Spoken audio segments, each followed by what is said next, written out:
কবিতাৰ শিৰোনাম দৃশ্যান্তৰ। কবি হৰেকৃষ্ণ ডেকা। ২৫ বছৰৰ আগতে এই ঠাইতেই এজনক লগ পাইছিলোঁ। আলি কেঁকুৰিটো আছিল কেঁচা, সময়টো আছিল গধূলি। তেওঁ নঙলামুখত বিচাৰি ফুৰিছিল নিজৰ ঘৰৰ পদূলি।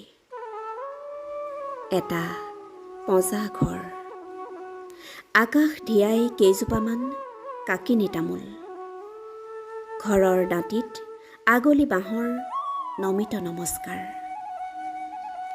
পূৰ্ণ জোনৰ লণ্ঠনৰ পোহৰতো কুকুৰিকণা মানুহজনে নিজৰ ঘৰ বিচাৰি পোৱা নাছিল।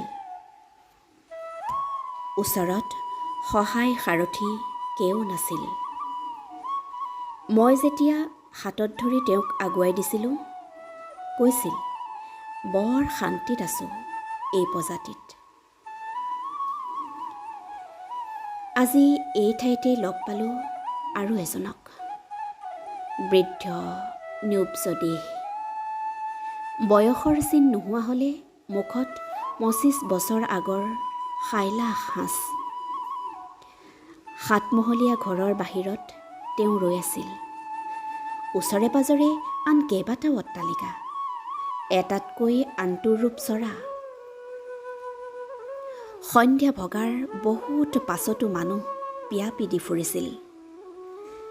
চশমাৰ তলেৰে সন্দেহেৰে চাই তেওঁ মোক সুধিলে, হেৰা অচিনাকি মানুহজন, তোমাক কি লাগে হে ইয়াত?